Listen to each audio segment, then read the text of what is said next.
A oração conecta o altar ao trono.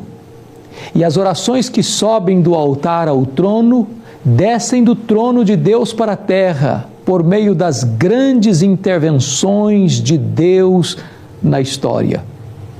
Deus é soberano, mas Ele escolheu agir por intermédio da oração do seu povo. É por isso que a Bíblia diz: nada tendes, porque nada pedis. E Jesus Cristo disse: pedi, dar-se-vos-á, porque todo o que pede, recebe, todo o que busca, encontra, e todo o que bate, abrir-se-lhe-á. É curioso que os discípulos de Jesus nunca pediram para Jesus: Senhor, ensina-nos a pregar. Mas eles rogaram a Jesus: Senhor, ensina-nos a orar.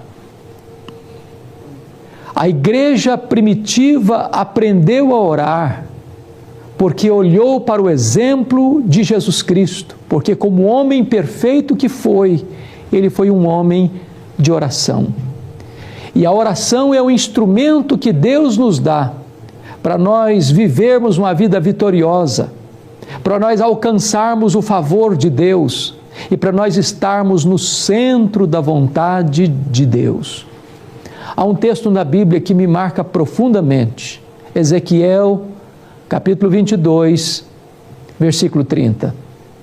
Houve um momento em que Deus olhou do céu, num tempo crucial para o povo de Judá, e procurou um homem que se colocasse na brecha em favor da nação como intercessor. E Deus não encontrou sequer um intercessor, e a nação toda foi levada para um amargo cativeiro de 70 anos na Babilônia. Não houve um intercessor sequer. E o cativeiro amargo, opressor, aconteceu na vida do povo. Por outro lado, lá em Êxodo capítulo 32, diz que houve um dia em que Israel provocou a ira de Deus, rebelou-se contra Deus, e Deus resolveu eliminar aquela nação e recomeçar um novo povo através de Moisés. E diz a Escritura que Moisés se colocou na brecha em favor do povo e orou e disse: Deus, poupa a vida deste povo, perdoa este povo, senão risca o meu nome do livro que escreveste. E por causa da intercessão de Moisés, da oração de Moisés, Deus poupou toda aquela nação. Deus é o Deus que responde às orações. Há poder de Deus manifestado através da oração. E eu gostaria aqui de levantar para você alguns pontos importantes. Primeiro, através do poder da oração, Deus traz livramentos extraordinários para o seu povo. Quando Israel estava lá no Egito, depois de 430 anos em terra estrangeira, de repente o povo começou a ser oprimido, castigado, escravizado, com trabalhos forçados, com escassez de pão. E o povo clamou, e o povo chorou diante de Deus, e o povo pediu livramento. E a Bíblia diz que Deus viu, que Deus ouviu, que Deus desceu, que Deus libertou o seu povo. A Bíblia diz que um dia Pedro estava na prisão máxima de Herodes, aguardando o final da festa da Páscoa para ser executado. Mas havia oração incessante da igreja em seu favor. E no momento certo, no último dia, quando Pedro seria entregue para a morte, Deus enviou um anjo e fez os guardas dormirem e acordou Pedro e o tirou milagrosamente daquela prisão. Ainda hoje, Deus traz livramentos para a sua vida, para a sua família, para a sua igreja, através da oração. A oração é um instrumento de Deus para reverter situações humanamente impossíveis, causas perdidas, situação que você não vê saída, num beco sem saída, uma causa que não há nenhuma esperança na perspectiva humana. Quando o povo de Deus se coloca de joelhos, quando o povo de Deus se coloca na brecha, quando você se levanta para interceder, Deus reverte a circunstância, Deus muda o cenário, Deus intervém na história, Deus levanta o abatido, Deus cura o enfermo, Deus liberta o encarcerado, Deus salva o perdido, Deus quebra as algemas daquele que está escravizado pelo vício, pelo pecado. Portanto, não há causa perdida para Deus, não há problema insolúvel para Deus, não há vida irrecuperável para Deus.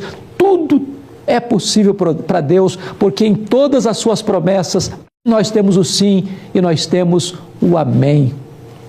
Mas em terceiro lugar, pelo poder da oração, é que Deus visita o seu povo com abundante e copioso derramamento do seu Espírito. A Bíblia diz que Jesus Cristo estava no Jordão quando ele foi batizado. E porque Jesus estava orando, o céu se abriu, o Espírito Santo desceu e o Pai disse: este é o meu Filho amado em quem eu me comprazo. O Pentecoste aconteceu porque os 120 discípulos estavam no cenáculo, perseverando unânimes em oração. E depois de 10 dias de oração coesa, unânime, então os céus se fenderam. E a promessa de Deus, escrita no livro de Joel, capítulo 2, verso 28, aconteceu. E o Espírito Santo foi derramado com grande poder. E a igreja, então, se levantou numa força e no poder do Espírito Santo. E Pedro pregou uma mensagem poderosa, uma mensagem sobre a morte de Cristo, a ressurreição de Cristo, a ascensão de Cristo, o senhorio de Cristo. E quase 2.000 pessoas foram convertidas. Os grandes reavivamentos da história aconteceram como resultado da oração. Nunca houve, nem na Bíblia, nem na história da igreja, qualquer avivamento que não tenha sido precedido pela oração fervorosa e perseverante. Há poder através da oração. E eu quero encorajar a você, meu irmão, minha irmã, para se colocar na brecha em favor de seus filhos, em favor de seu casamento, em favor de sua família, em favor da Igreja Evangélica Brasileira, em favor das autoridades constituídas.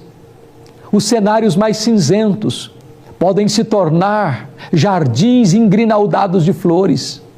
Aquela vida que está quebrada, machucada e ferida, caída na sarjeta do pecado, pode ser reerguida, pode ser salva, pode ser liberta, pode ser transformada. A igreja de Deus pode experimentar ainda hoje um poderoso avivamento espiritual se a igreja se levantar, se a igreja chorar diante de Deus, se a igreja se colocar na brecha em favor daqueles que precisam de receber vida, alento e reavivamento espiritual. Eu creio firmemente no poder de Deus através da oração. Não há cristianismo sem oração. Não basta ter conhecimento, não basta ter ortodoxia, não basta ter zelo religioso. Nós precisamos do poder de Deus.